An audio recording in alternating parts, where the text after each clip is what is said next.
I ask them to create an environment for their team where everyone feels safe, respected, and inclusive. We're a diverse organization. There's always that one kid in the corner, who's not part of the fold. It's okay to not be part of the fold. We cannot afford to let him be by himself. He may be the one kid that has a solution I'm looking for, but unless the environment is safe, unless that platform is safe, he's not going to come into the fold. And we're going to miss something from that individual. The second thing I told them is to promote trust in their team. And they asked, well, how do you do that? Well, you have to start with yourself.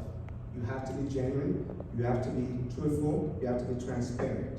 Okay? You have to do what you say you will do. Okay? You have to lead by example. That's how you develop trust in your team. Be a good and effective listener. Listen to comprehend, not to respond. Okay, so they think about it when I say that.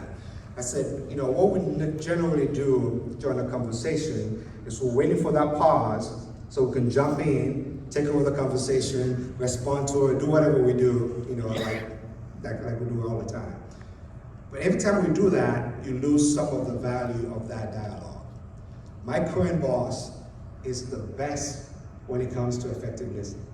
I sit down with him every week when we do a normal sync, and I'll be going through all the sales issue, everything that's coming out, and he just sit there and looking at me. And I'm thinking in the back of my head, he's not paying attention to what I'm trying to tell him.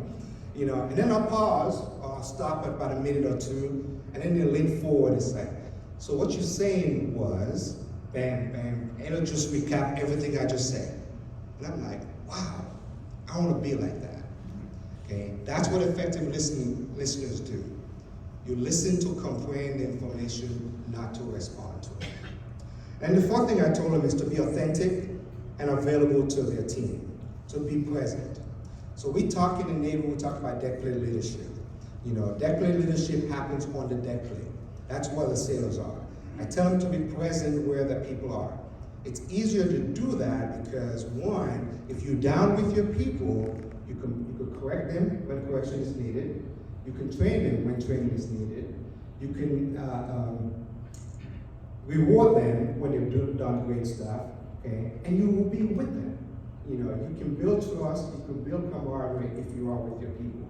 Now, if you're doing it by email every day, and they don't know who you are, you can't build trust like that. So during the pandemic, when we sent all the midshipmen home, the admiral said, I've got to bring it back.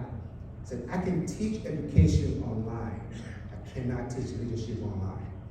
I have to be face-to-face with them. I have to be kneecap to kneecap in order for me to develop leaders of character. Okay? That's what I'm tasking, our chiefs to do. That's what leadership, for me, it's all about. And then the fifth one I give them is to embrace diversity. We are a diverse organization. You are going to see different types of people in your organization. I'll give you an example. Just 3 months ago, we inducted the new class of 2026 in the Academy. Let me give you the statistics of the class of 2026.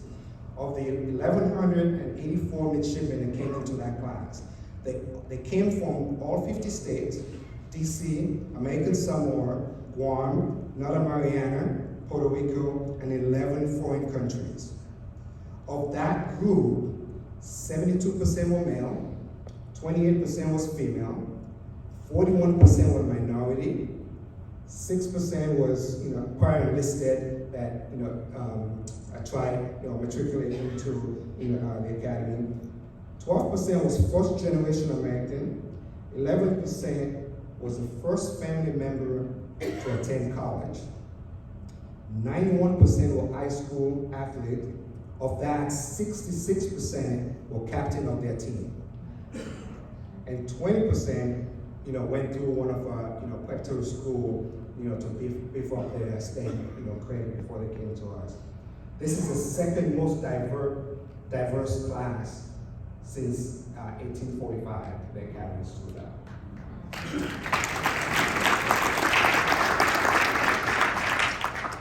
And another statistic that I love more than any, it's also the third highest percentage of female came from the Academy. And then finally, the last thing I gave them, is to hold himself and others accountable. You cannot be a good leader unless you hold yourself accountable, and you have to hold everybody else accountable. So I hope, you took some of this new ways, of leadership from my perspective.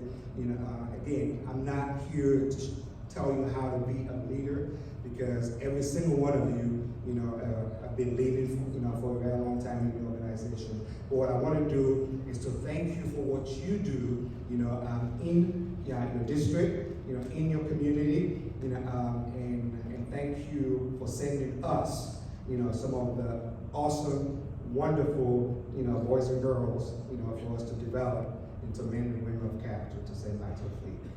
Thanks for your time.